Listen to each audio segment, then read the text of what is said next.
I'm Becca, I'm a full-time creator, and a year and a half ago, I launched my Patreon. But when I did, I made every possible mistake. For example, I was way too ambitious with my initial offerings, and then I had all of these tiers that didn't really make sense, but most crucially, I didn't plan a great launch announcement. I'm hoping to launch some sort of Patreon. But despite this rocky start, Patreon is now a huge source of my income, and it allows me to do what I love to do, which is make stuff. So if I could go back, rebuild, and relaunch my Patreon, here's what I do instead.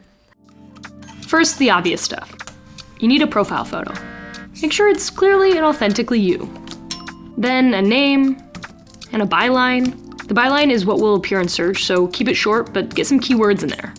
Pick a theme color, customize your URL. You can even include a video here to give it that personal touch. Hello, welcome to my Patreon. Now, this next part is where I made my first mistake. This is when you decide what you want to offer your audience. When I was launching my Patreon, I offered way more than I could actually produce. Like, I thought I could make weekly vlogs on top of my already produced YouTube content and social posts. Welcome to the first behind the scenes vlog. It just ended up not being possible. So take some time to think deeply about what you actually have the bandwidth to make, or how you could repurpose some of the work that you're making for other platforms into a Patreon offering.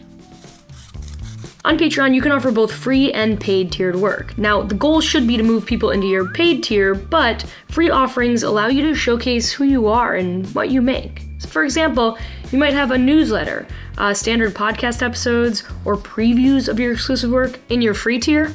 And then in your paid tier, you could have bonus episodes, ad-free content, early access to new episodes, live event access, community chat access, or even a poll for your fans to choose what they want to see next. And while you can have many paid tiers, it's recommended that you keep it under 3 to 5. But personally, I would start with just one paid tier and build up as you grow. This was another mistake I made. I went way too elaborate with tiers, and then when I was trying to deliver on content, I just got confused about who gets what.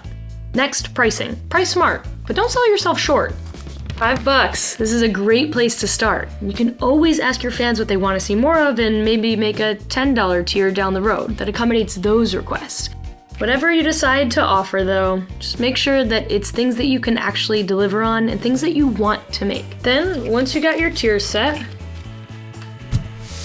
it's time to get making stuff and organizing it into collections.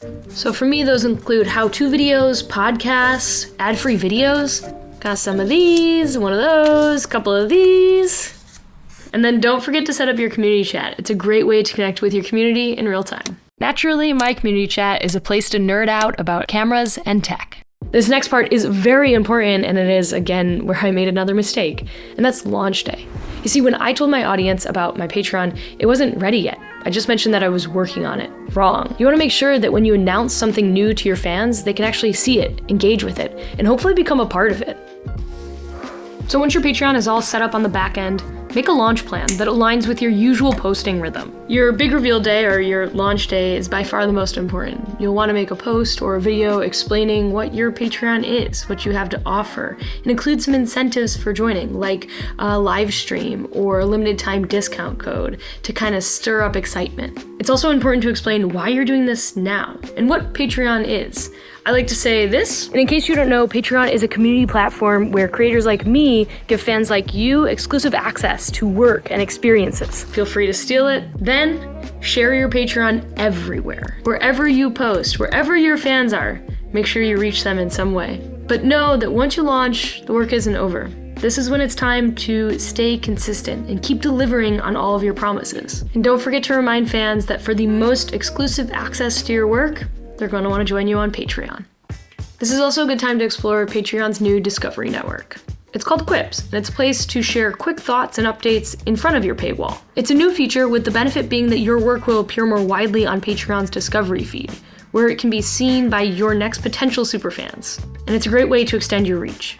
Lastly, I want to mention that your Patreon will grow and change as you do. It doesn't have to be perfect right from the jump. I mean, hell, mine was a mess. Listen to your fans, grow and experiment, and be proud that you're building a community and a space that's all yours. If you want to learn more about how to start and grow your Patreon, make sure you're subscribed to this YouTube channel, and please drop a comment down below about what topics you want to see covered.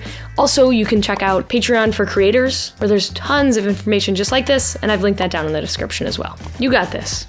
Now go get creating.